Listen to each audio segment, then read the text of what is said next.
Good afternoon, everyone, or morning, depending on where you are, where you're joining us from.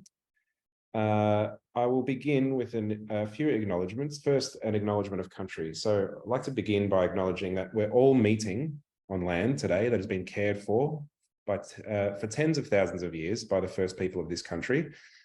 And we acknowledge that this land in Australia was taken without consent or negotiation by European settlers, and that we find ourselves living and working on this stolen land today. We acknowledge also that the perceived power of language models like ChatGPT, which we're going to be talking about, pale in comparison to the embodied depth of knowledge and ways of knowing that only community, culture, eldership, story, language, and lived experience can provide. We celebrate those who keep Indigenous languages and culture alive and join our Aboriginal brothers and sisters in the ongoing work for Indigenous sovereignty. It always was and always will be Aboriginal land. I'd like to also acknowledge a bit of context here about AI and large language models, which are a rapidly evolving emerging field. So this conversation we're having today is happening at a point in time of that evolution. It's not a punctuation point in that conversation, it's the start of the conversation. It's not intended to be a comprehensive picture of all the things, but rather some authentic perspectives on the potentials and risks of this technology and our work as human-centered designers. And finally, I'd like to acknowledge the authorship of this event. It contains no AI-generated content except where noted. Welcome, everyone. Thank you for joining us. My name's Joe. I'm the director of our design services team here at Portable. I lead our team of very talented and passionate researchers, designers, and strategists to solve real problems that make a real difference. And I'm joining you this morning from Wurundjeri country. And I'd like to welcome my panel of fantastic guests today. Welcome Sarah Kaur, who's a former Portable design strategist and now founder of Data Wisely, which supports organizations to work in smarter ways with their data and helps people engage with the systems that hold their data to express their rights, their questions, and their concerns.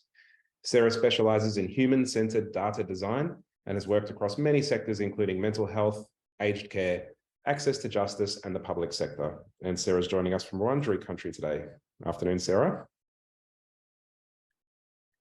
And I'd like to welcome Aisling Costello, who's a senior design strategist here at Portable with diverse skills in research, design, and technology. Aisling specializes in human-centered research, co-design, systems design, data-informed design, and designing for digital systems and products, and has worked across many of our impact areas with a particular experience in aged care and mental health, amongst other areas. Aisling's currently working on our trauma-responsive design R&D project, and is passionate about the ethics of design, data, and technology practice. And Aisling joins us from Boonwurrung country today. Good morning, or good afternoon, Aisling.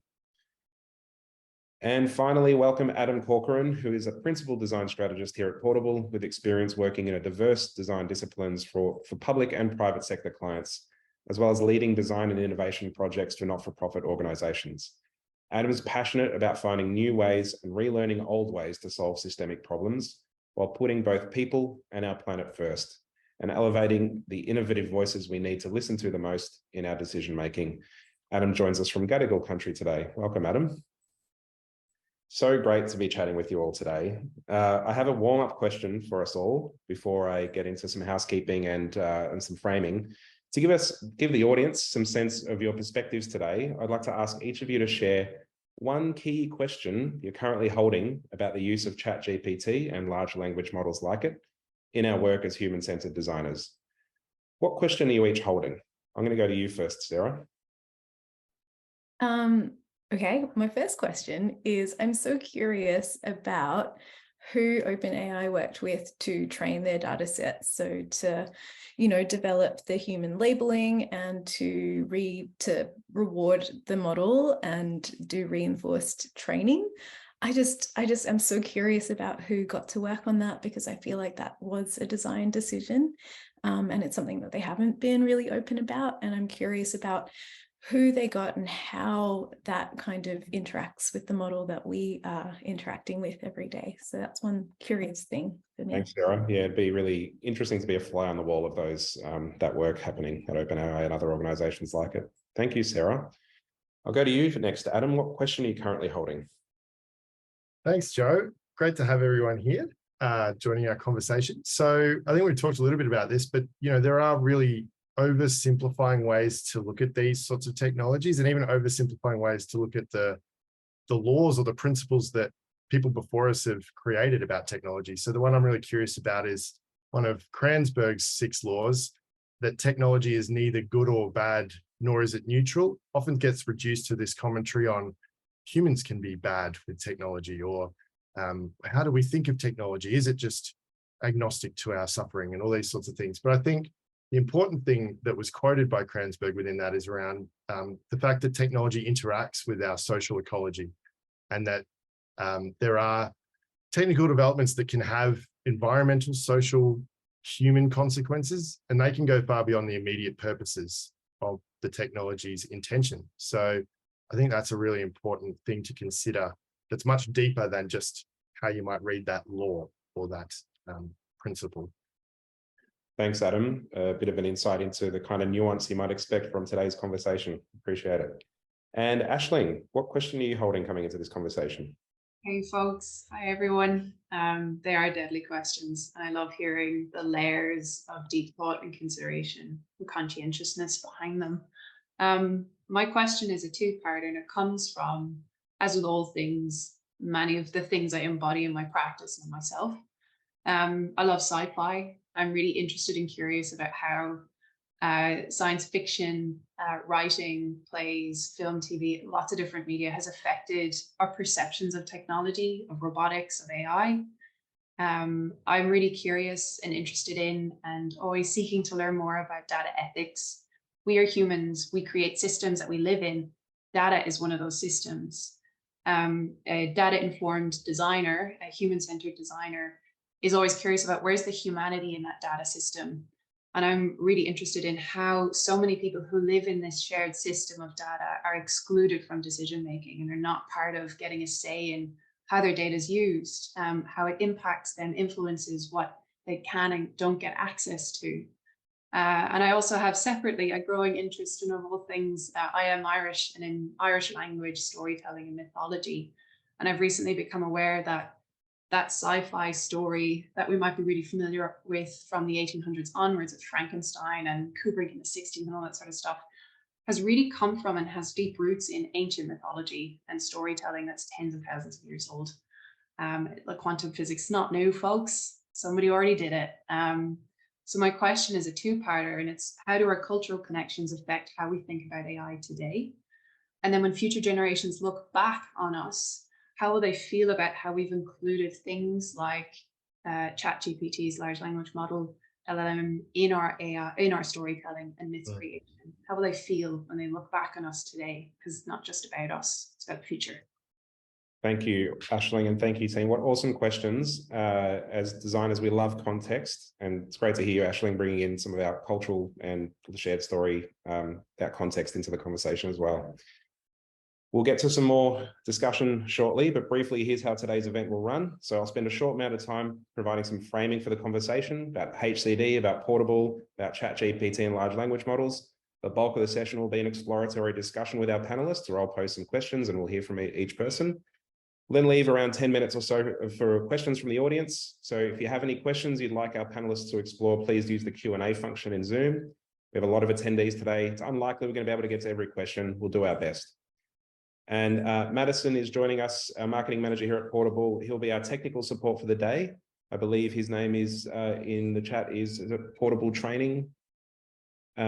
He's posting a comment in the chat now. If you need any technical support, please type it in the chat and Madison will help get you sorted. Event Tech Support, that's the name. So why are we exploring this intersection of human-centered design and large language models? Well, when it comes to using our tools to do our work at Portable, we're pragmatists. That means we use the tools that best suit the needs of the work. And ChatGPT and large language models like it are powerful new tools, and we're still working out not only how to use them in our work, but if and when to use them.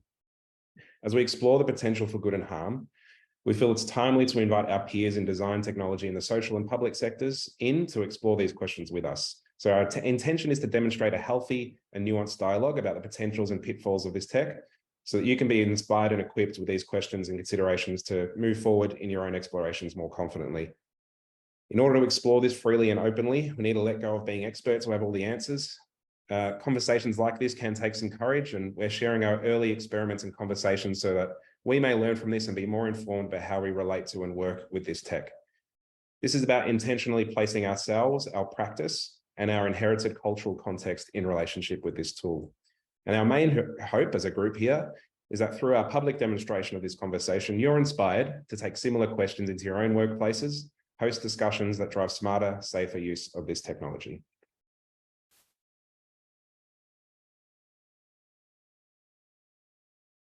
So, what is human-centered design? I won't labor on this, but I like thinking about it as a commitment. It's a commitment to involving people in the diagnosis of problems and creating solutions, the creation of solutions, rather than imposing on people pre-existing solutions to predefined problems. And many of you will be familiar with the double diamond. We can think this is one way of thinking about the process of human-centered design, and we'll use it to frame some of our discussion. It's a problem-solving process that involves qualitative research with people to perceive and understand the problems from their perspective, the analysis and synthesis of that research into insights, models, and stories that define the goals, needs, and challenges of people experiencing the problem, and creative inspiration and ideation of solutions, often co-designed with beneficiaries, and the prototyping of possible solutions and iteration and refinement based on what we learn from testing them with people. So at Portable, this is our mission. Many orgs and businesses use HCD as a process for better problem solving.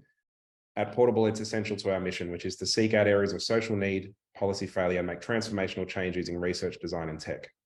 We work with clients in state and federal government, non-government organizations, and not-for-profits, and businesses for good to make positive impact in areas like access to justice, mental health and well-being, aged care, education, public service, and more.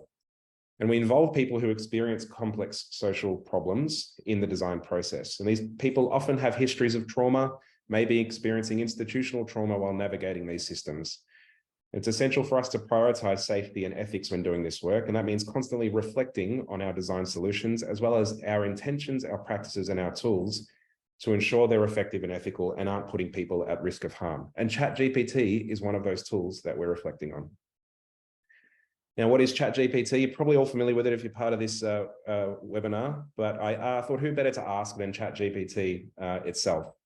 And so I asked if the ChatGPT could explain what it is and how it works to the reading level of a 9th grader. And here's what I had to say. It's a computer program designed to understand and generate language, which means it can read and write in human language like English.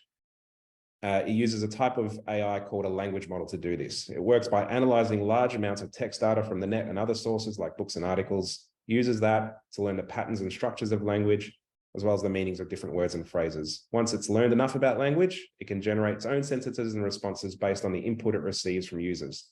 That's how it can chat with people and answer the questions like a virtual assistant. It's constantly learning and improving its processes more and more as it processes more and more data, which makes it a very useful tool for natural language processing and other language-related tasks. Thanks, ChatGPT. That is the last we'll be hearing of you in this webinar. Here's another way of explaining it. This is from the CTO of OpenAI. ChatGPT is essentially a large conversational model, a big neural net that's been trained to predict the next word. And I think this is something that we've all come to learn and understand about ChatGPT. When it was first launched, many people were shocked by how much ChatGPT knows. But as the explorations continued and the use cases emerged, what became more impressive about this language model was its facility with language rather than with knowledge. In January of this year, the platform surpassed 100 million active users per month, just 2 months after launch, making it the fastest growing consumer application in history. For comparison, it took TikTok about 9 months after its global launch to reach 100 million users, and Instagram around 2.5 years. The hype train continues to race along, with Microsoft recently investing $10 billion in ChatGPT and looking to integrate it across its suite of platforms and products. And now Google and other tech giants are investing in their own LLMs, large language models, to compete. And currently there are thousands of AI tools for hundreds of tasks, from content creation to coding to image generators, and more being developed every day. Today, we'll just be talking about ChatGPT, which is built using the GPT-3 LLM, as this is the one we've been experimenting with the most, and also the one that most of you will be most familiar with. But as many of you are probably aware, GPT-4 was recently launched and uses a significantly larger data set and a larger model, performing more complex tasks at a higher speed than its predecessor. We've yet to experiment with this tool, but the potential power, as you can imagine, is mind-boggling. So OpenAI, they make no secrets about the limitations of the platform and the risks of it generating incomplete, incorrect, or harmful info. You're greeted with such warnings on the application's homepage and their footer, which says that it's a free research preview and that their goal is to make the application more natural and safe to interact with. And in a promo video for GPT-4, one of the team states of the outputs of the system, look, it's not perfect, it makes mistakes, and you really need to make sure that you know the work is to your level of expectation. So they're making no secret about the limitations. But what's less transparent are the inherent demographic and political prejudices in the data set that the model is trained on, as well as the parameters baked into the model by the human beings training it, who, as all humans do, hold their own conscious and unconscious biases. While motivated by altruistic concerns of safety, these parameters nevertheless represent a dominant view of one specific section of society. One recent piece of investigative journalism exposed the poor working and pay conditions of offshore subcontractors who are employed by OpenAI to filter and categorize the harmful and disturbing content in training the model. The medium is the message, says media theorist Marshall McLuhan. The means by which a message is conveyed has a significant impact on how that information is perceived and understood, regardless of the content of the message itself. And we're only beginning to understand how the medium of ChatGPT impacts the messages that its 100 million plus users are perceiving. And it's for these reasons and more that Portable are in an exploratory phase of testing the applications of this technology. We're leaning in, but we've not yet adopted ChatGPT as an endorsed tool in our toolkit when working on design problems with clients. But through our exploration and experimentation, our aim is to develop a set of principles and parameters to guide our safe and ethical use of this tool and large language models like it. The conversation we'll be sharing with you today is one of many we're having at Portable to help give shape to this, and we're very pleased to be inviting you into it. So that's the framing and the context. And now we get to our discussion portion. So we've broken this into 5 broad sections. We're going to be talking about the uses of ChatGPT in our work, so our practices, the limitations or parameters of this tool, potential pitfalls and risks and ethics around the tool, some of the possibilities when it comes to using ChatGPT in solution design and in products and services and experiences. And finally, we'll hear from our panelists a sense of some principles or guidelines for use that they suggest. So my first question is around our practice. Now, I mentioned these 4 common aspects of human-centered design practice. So 1, research that builds empathy. 2, the synthesis of insights from that research. 3, inspiration and ideation around solutions. And 4, the prototyping and testing and iteration of those solutions. So my question for our panelists are, what are some of the obvious and the non-obvious ways in which tech like ChatGPT can be used in the design process? And what have you personally experimented with and explored in your own practice? And I'm going to go with our friend Adam first. I'll kick us off, shall we, Joe? So, yes, I have used it for my practice. I'm hoping everyone's not too surprised because I'm on the panel. However, to your points, Joe, I've used it on myself. That's the first point. That takes some caution, and it also allows it to be a bit safer in how you're experimenting with it. I'm sometimes known as the tools guy here at Portable. I love to pick up a new tool, use it, stretch it, break it, and I'll always test it on myself first, and then I'll share it with the team when I've found a good use for it. So this has been another adventure in that. And I was reminded early on, might have been by you, Joe, that the tool is only as good as the thinking it enables. And actually, that's the point for me here. And I'm going to use a quote that's not about the head at all, but about the heart, from Fred Gibson, an EDM artist called Fred again, who talked about that you have only a finite amount of heart perspective, of heart energy, when you're working in complex spaces or with ideas or with emergent insights. You don't want to waste that on the head stuff. You want to stay in the heart energy. And I think that's a really important thing about these tools. In my experimenting with it, the more human I became with it and myself, the better the outcomes were. And what I mean by that is how I engaged with it. It was a thinking partner. I was asking it to process my thinking alongside me as a collaboration buddy, and never taking its responses as the answer, but as another leap off point for another prompt in my mind. And it helped me make sense of things and combat blank canvases just to get through a little blockage. But it was never giving me the answer to copy and paste into a thing. It was only ever opening up a new pathways for some more heart energy. So I think one of the principles that I've been working with it is use it to get the head stuff out of the way, to stick in the heart energy, and you can delegate some of the head stuff to it. Hey, can you give me 5 prompts for this thing that I need to think about? Stay in the heart energy, think about the answer to the prompts. That's how I've been using it so far. Thanks, Adam. I love this. And I'm curious in your, like, how you came to that. Was that how you entered into the experimentation with that in mind, or is that through your experimentation? What has that journey been like? And I think what I've enjoyed about your response is that in sense, it's more evolved than some of the typical, well, it can do the work for me kinds of thinking. It seems a tool to augment rather than necessarily a tool to replace. And I'm curious if that was apparent from the get-go, or if that's something you came to through the experimentation. Yeah, well, the initial experimentation was in my personal life just to see what it could do. And that, again, the risk is low because it's about me. So working that out, working out the in conversation with large language models is actually how you derive better benefit from them. The initial prompt you use is probably not the most useful prompt. You actually learn through conversation.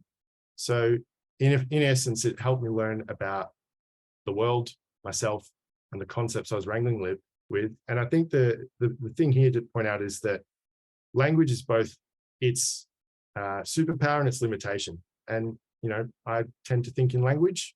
So having a language tool as a thinking partner helps unlock some more thinking.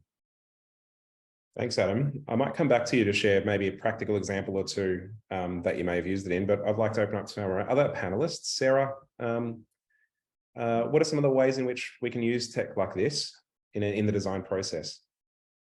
Well, I think I can speak to my own experience, which is a little bit like what Adam was sharing. It's a bit of a thought partner, but I almost see it as like a sparring partner sometimes, because it's like, it's so good to have this weird machine that is like a window into netography. Has anyone heard of that? It's like ethnography, but just of what's on the internet.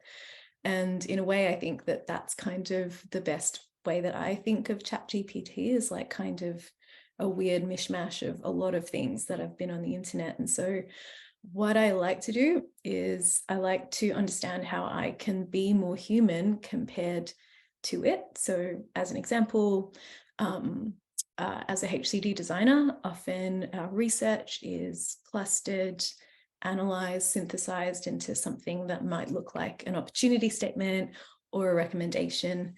And one of the kind of balance points is finding a way to make a recommendation that is specific enough and actionable and really good, given the context of the people and the project. And sometimes I find that when I write recommendations, they've become so broad because I'm trying to capture so much that they become a bit generic. And so what I try and do is actually like work with ChatGPT, and I look at what it's giving me and I'm like, wow, that's pretty generic. And if you can do that, I need to do a lot better to bring value into my work. And so I kind of use it as a benchmark that I'm always trying to beat. And the way I'm trying to beat it is I've had the amazing opportunity to be in a conversation or a workshop with lots of humans. What's the human aspect that's really specific to this that I can't rely on anyone else to know, that I really need to bring into the conversation to really, you know, respect and reflect what I've learned as a human-centered designer. I've also used it to come up with things that I don't think that my limited knowledge can come up with necessarily when I'm trying to prototype. speculative, fictional kind of ideas. So, for example, I've asked it to tell me about, hey, given this kind of technology and this kind of user, can you tell me about 3 different scenarios that represent an unintended consequence? And it's actually been pretty good at like generating things that I go, oh, I would never have thought of that. How can I sharpen that, or how can I use that? So yeah, thought partner, sparring partner, and really leaning into like its generative elements. And one thing I'll also say is I always try to be nice and respectful with ChatGPT, because I do see it as not just like a tool, but as some people are noting in the chat, it's a learning tool. So I want to treat it also like a kind of a collaborator, even though it's not human. Well, there's so much in there, Sarah. I love the understanding of the context of the data set that it's trained on, and that what it's providing back, you're looking at through the lens of like, this is in some ways a snapshot of the data that is on the internet, what we can learn about the data that it's trained on through conversing with it. And I also love that you're kind of you're doing the same thing neural networks do in adversarial networks, where you're the sparring partner thing. It's like you're trying to beat it and come up with a better response. I think it's a really interesting way to think of it, as a thought partner. Aisling, any thoughts on what's been shared, or any of your own explorations you care to share? I really appreciate the way you broke down, and to use a phrase that I've only come across recently, thanks to Chatty or ChatGPT, and that's prompt engineering. So both Adam and Sarah, I think, have given us great examples of prompt engineering. And I will fully admit my first use of it to make meaning of ChatGPT has to make memes using ChatGPT. So I very much adopt it as like a personal play to get to know what it is in an environment where I have full control over what my intended use of it is and the outcome of that. And I'm not kind of involving others in that unless I happen to share that meme in a WhatsApp group with my friends who are also meming, contributing to memology through the use of Chatty, but nothing else to add. Well, I'd say it sounds like a fairly safe way to experiment with the software, but then again, memes can be very powerful too. Thanks for sharing, Aisling. I'm going to shift us on to our next topic now, which is around the limitations and parameters. So whenever a powerful new technology like this enters our lives, it's inevitable for some anxiety to arise around the future, particularly when that tech appears to pose a threat to our practice and our livelihoods. But my experience has been that, as impressive as the tool is, it's actually fairly limited in its ability to do much that is at the core of our work. And I think part of the interesting thing as well is with the invention of the camera, people thought it would be the death of painting, which was previously the way to represent things. But what it did is help evolve painting into, and it's where Impressionism and Expressionism blossomed, the creative expression, which is at the core of what artists do. And so my question is, how might the limitations of large language models and ChatGPT shed more light on the elements of our design practice that are unique to being human? How does it help us better understand our practice through that contrast? I might go to you first on this one, Aisling. Yeah, there's a story that comes to mind really clearly for me. I was listening to 2 authors talk about their process, and they were talking about how and when they may have used ChatGPT recently, as they're both working on books separately, novels separately. And one person said, I love in my process starting off with an intention to get somewhere and absolutely meandering. So this is a person who sits in a cafe, is a full-time writer, sits in a cafe and is just letting weather, letting life, letting humans, letting chaos happen around them. And that shifts and changes the outcome of their work. So they may have sat down thinking, we're going to write a chapter, the characters are going to develop in this way, this is the outcome that's going to get to, this is the resolution of that. And the next chapter will get us on to the next part of the story. Because they're in that cafe environment, they're open and receptive, their proprioception is firing, senses are going, that is all inputs into their process. The chapter changes, and that's the part that they love. They likened it to, I don't like eating cake, but I really like baking cake. Don't really care for it, I'll give it to my friends, but it's the process of putting it all together and figuring it all out and just allowing what emerges to emerge. And I think often as designers, as creators, as anybody who is creating in their line of work, it's the process that's the really important part. So for me, a limitation for large language models is be clear in your attribution, be clear about when you're inserting it into your process, but also allowing that emergence to happen around it. And yes, you might have goals set for your project and learning outcomes and things that you need to achieve. But I think the beauty of our work is that we can pause, reflect, take in, push out, we diverge, we converge. That is part of our embodiment or practice. You know, we like the baking, I guess. We sit in the cafe, we witness, we pivot. Chatty doesn't do that. Large language models don't do that. It is something, as Sarah's pointed out, at a moment in time to play with, to further the work, but it can't do that process for us, not in its current iteration. And I would argue that's the humanity in the data system. That's what we bring, that the ChatGPT, large language models simply can't replace. And I think that's something that we need to remember. And that I've also mentioned a word there that's key, attribution.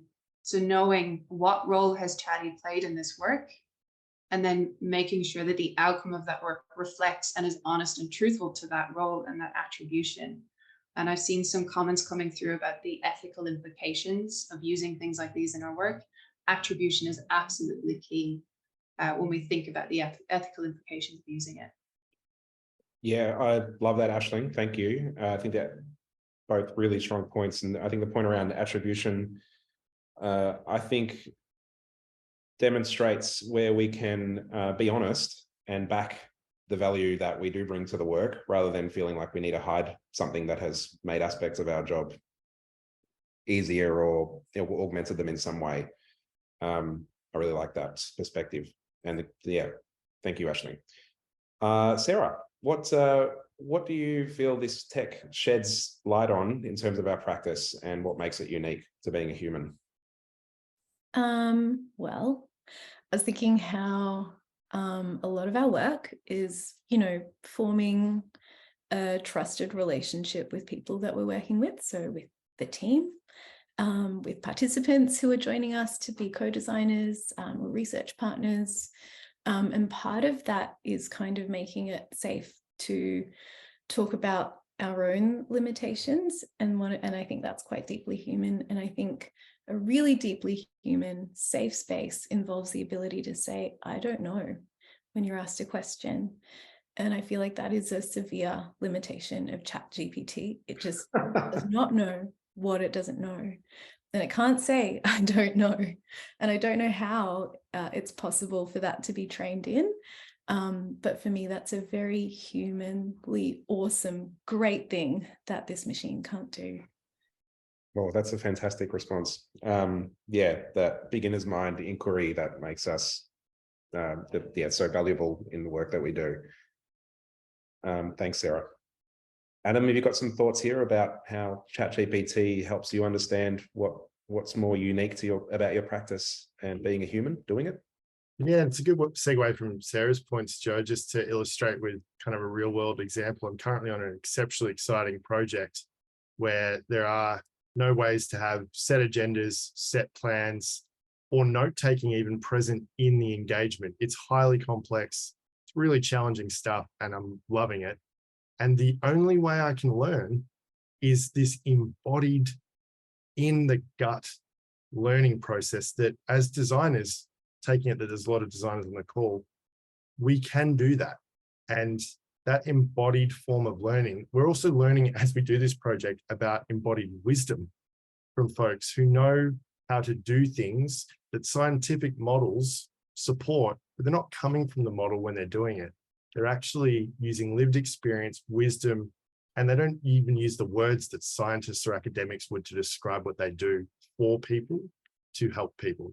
And so it's a bit of a reassurance moment for me. A limitation of this stuff is it doesn't have a parasympathetic nervous system. It doesn't have internal body cues that signal that something's wrong. It doesn't have a way to calm itself through relationship with others. These are all things that are beautiful for learning as human beings. And I think, it's never going to replace a designer in doing that. Because, well, I'll be very impressed if they would build technology that can do those things. So there are inherent limitations about the embodied nature of our practice that I don't think AI is anywhere near yet. Can I ask a follow-up there, Adam? It's a great, thank you for sharing. What is the fact that it highlights this unique aspect of our practice? Where do you then go from there in terms of making the most of that, bringing the most value out of that? How do you create a set of recommendations from that embodied practice that resonate with clients and people who weren't there? Yeah, and it goes to an earlier point from Sarah. So the language is the challenge when you are doing that learning, and getting clear with that language is really challenging. We've always been struggling with that as designers. We love complexity, we love detail, and there's always a nerve-wracking moment when you're pulling yourself out of the detail and simplifying right up to the, hero insight of all of the things you've learned. Might as well test that thinking with a thinking partner, a sparring partner, not asking it to do better, but asking it to be in conversation with you so you can do better. Great, thank you. Feel free, rest of the panelists, if any other thoughts, you can feel free to just butt right in. I'm going to move on to our next section because I am also looking at the clock. Let's talk about the risks and ethical concerns, which we've been talking a bit about already, but let's really get in there. It's a quote here I like: "To err is human, but to really mess things up at scale takes a computer." What makes you uncomfortable about the use of this tech, and what would you like more people using it to be aware of? I might start with you here, Sarah.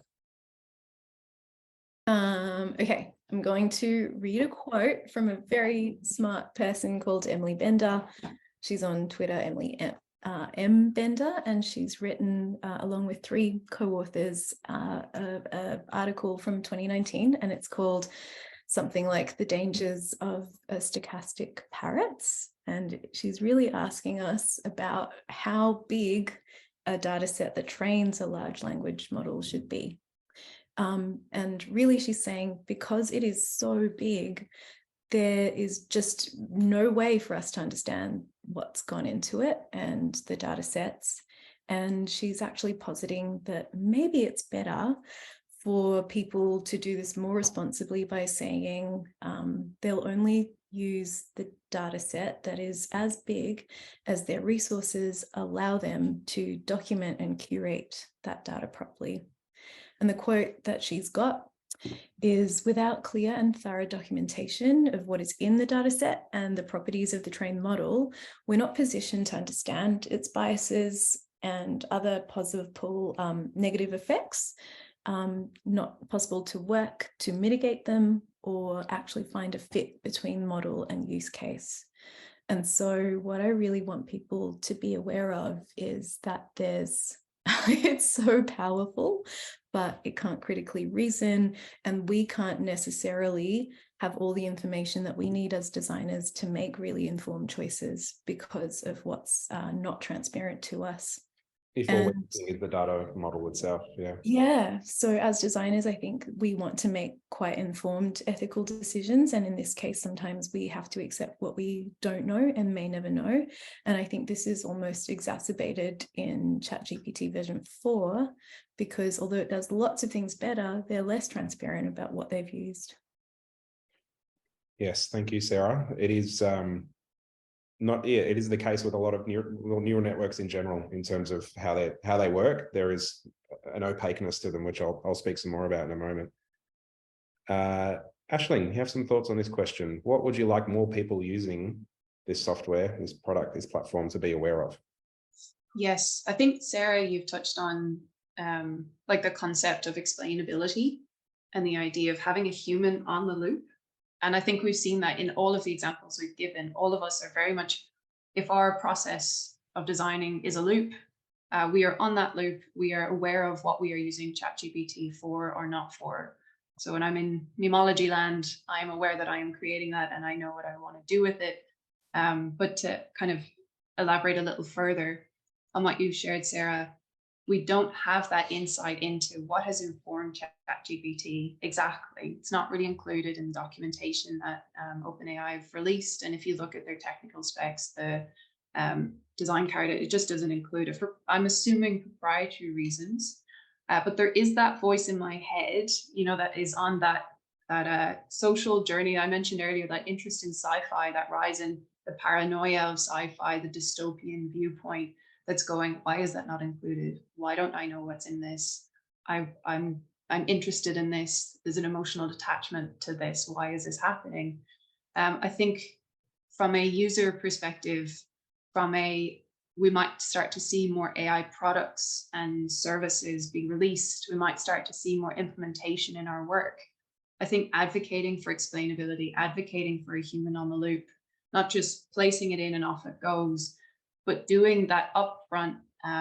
We need to be aware that we don't know what's in this. We need to be aware of those things, and then creating some governance around it, actually testing it for what it is. And I think we might need to also change and adjust how we test for things. Like, I often get stuck in this moment where I mentioned the like 2 categories before, where we're incredibly excited and want to adopt this and we're early adopters and playing with it. And I've seen it in the chat too. Or we're in this space of like, oh no, it will become Skynet, I best not use it. I try to find myself in the middle, but remind myself of those endpoints. So something I keep coming back to is a paper by Joy Bulamwini and Timnit Gebru, and it's called Gender Shades, Intersectional Accuracy Disparities in Commercial Gender Classification. And I think what they've done in that paper is something that I thought was really, really hard, but they have made it not difficult. There's more to that. Implementation will always be tricky. Testing will always be tricky. But what they've done is they said for a long time, facial analysis algorithms have absolutely been quite racist, and they have just created outcasts in our society and are just not tested to the lens that they need to be tested. They need to take an intersectional lens to testing. And they have outlined really clearly how to do that. So they've taken that too hard bucket, that space that might cause us to fall into, but innovation, so we should do this really quickly and adopt it, or we shouldn't touch it because it will become Skynet, let's shy away, it's a bit too hard bucket, it's kind of scary. And they've made it possible. So my 2 kind of takeaways is, even though there's a lot of pitfalls, even though we don't fully know what's in this, and I certainly don't have the technical skill to know fully how this works, I think moving forward, I want to see more explainability.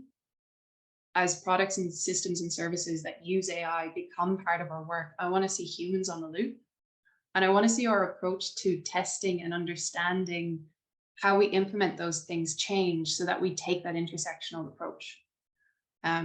So I've kind of mentioned pitfalls, but stepped into the space of solutions. I'm impressed that you're taking us there, Aisling, and I think you embodying that middle ground, integrated ground between the utopian and the dystopian, and making me feel simultaneously safe and cautious, but ultimately empowered to move forward, which is great. Beautiful, beautiful.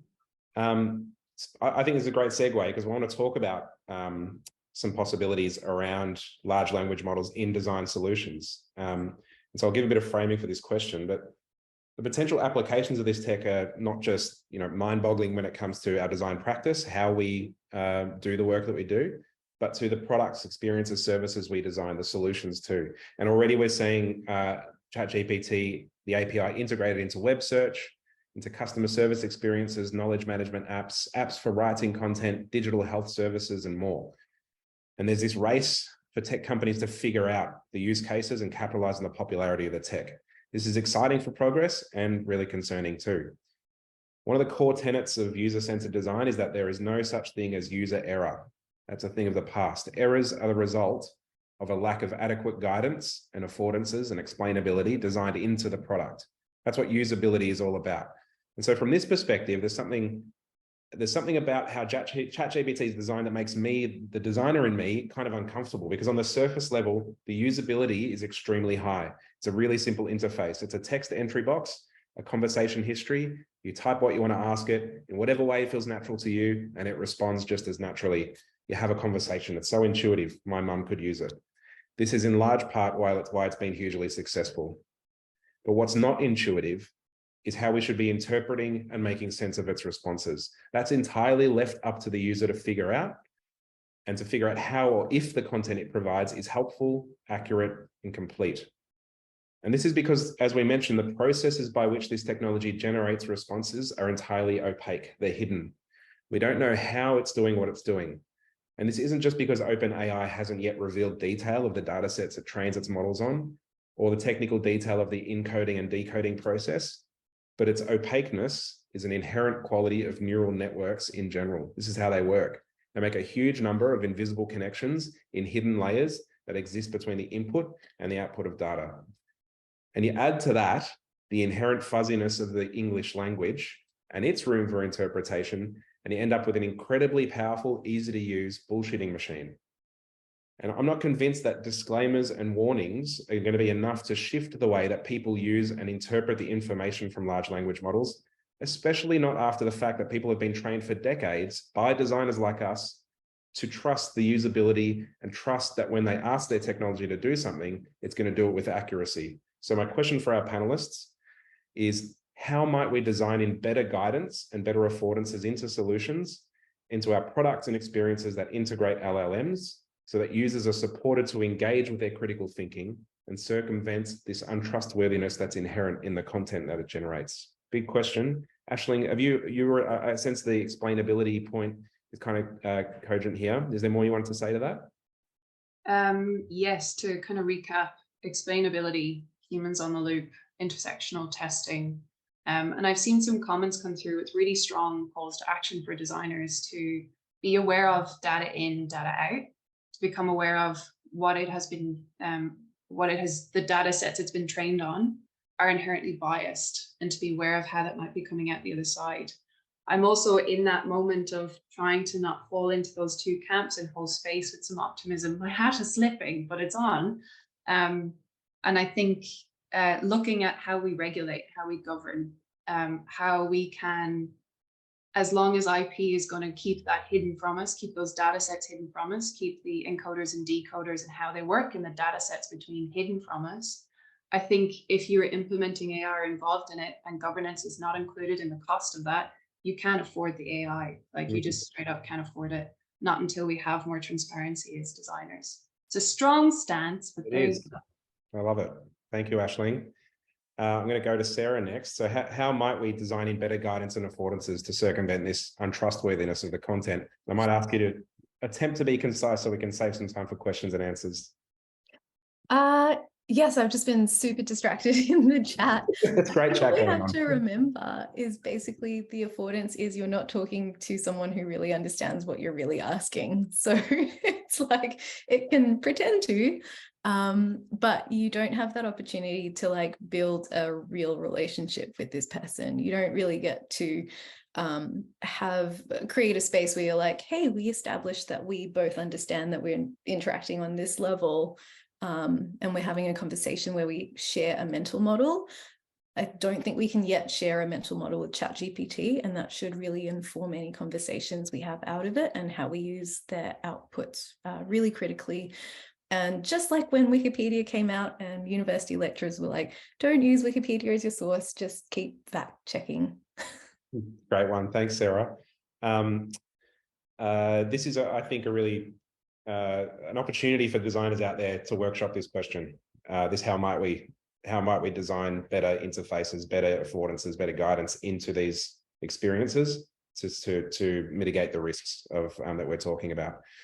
All right, I'm going to move to my final question, and I'm going to ask each of our panelists to please share, now that we've got this understanding of the uses and potential risks and limitations, what are some principles you're holding that you can share with our audience around experimenting with this tech safely for human-centered design work? I'll start with you, Adam.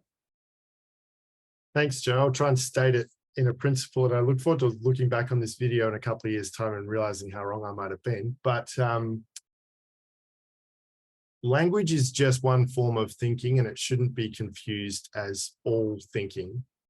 And it's possible to cheat with language.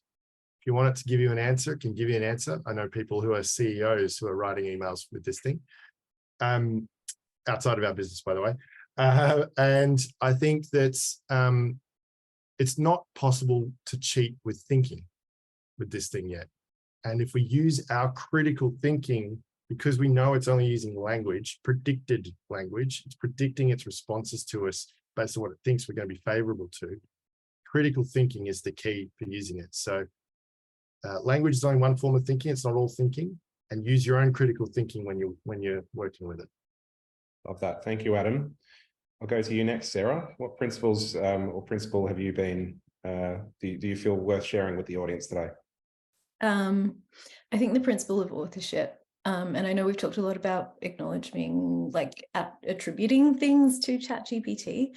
I hold a slightly maybe different opinion, which is I have not, and probably will never want to list ChatGPT as a co-author.